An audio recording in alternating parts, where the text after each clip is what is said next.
It was time to make the split from Great Britain official. After the initial battles of the war, the Second Continental Congress convened in May of 1775 in Philadelphia to call for an official separation from Britain.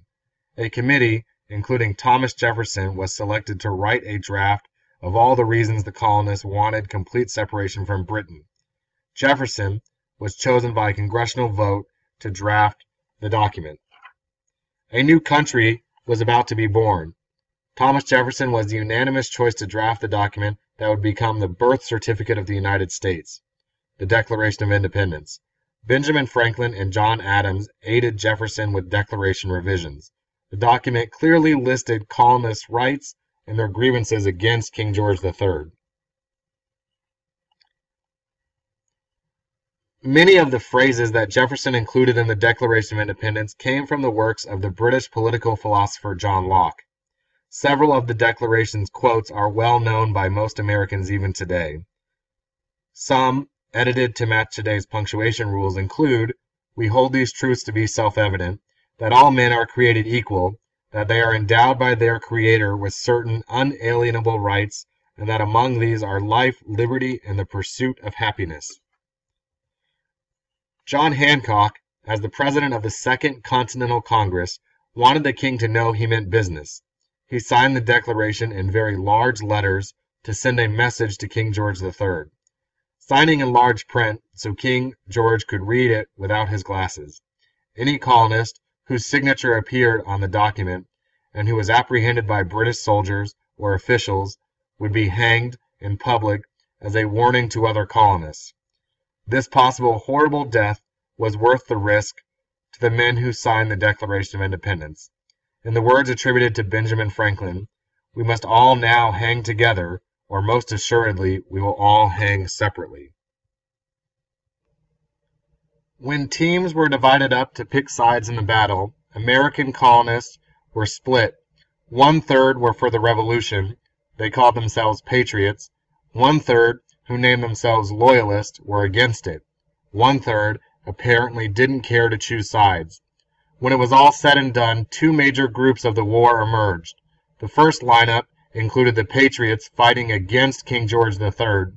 The second group were the Loyalists, teamed up with the King's Redcoats, called Lobsterbacks, fighting against the Patriots. Signing the Declaration of Independence wasn't a task for the weak or fragile. Many of the men were opening themselves and their families up to great suffering and tribulation. It is interesting to note what happened to some of them. 5 were captured by the British Army, approximately 12 had their homes ransacked and burned, 1 lost his son in the Continental Army, and several suffered wounds in various battles during the Revolutionary War. Many historians consider the Revolutionary War to be a civil war. Families were divided and fought on opposite sides.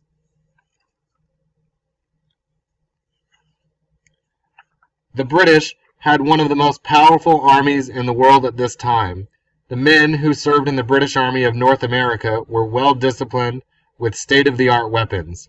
They were also well trained, well disciplined, and strong. They endured daily drilling, which included maneuvers with heavy weapons. 1 Brown Bess rifle and bayonet weighed about 11 pounds 4 ounces. Their navy was also world-renowned for its strength in artillery, speed of their warships, and training of their men. American soldiers may not have had all the high-tech toys and creature comforts that the British did, but they had one advantage.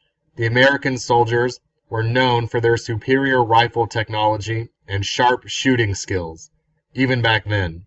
The British Brown Bess rifle was not as accurate as the American Pennsylvania and Kentucky rifles.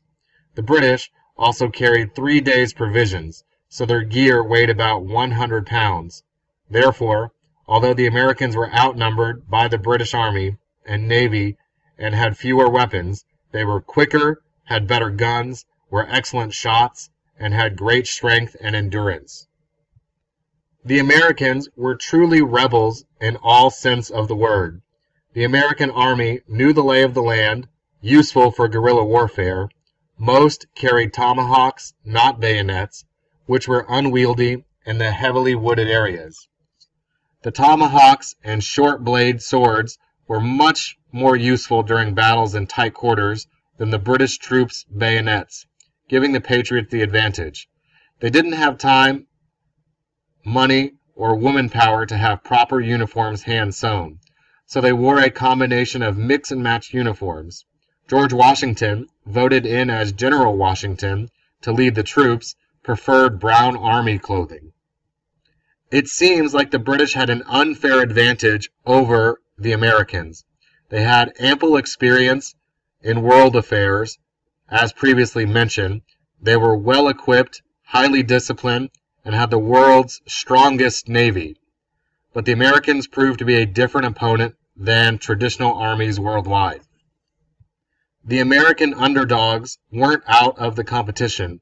Americans were especially blessed with accuracy in shooting rifles. They had local knowledge of the land and Native American weapons and tactics. From the Native Americans, they learned how to use the tomahawk and guerrilla warfare strategies. Finally, the Americans had a superb military command with General Washington.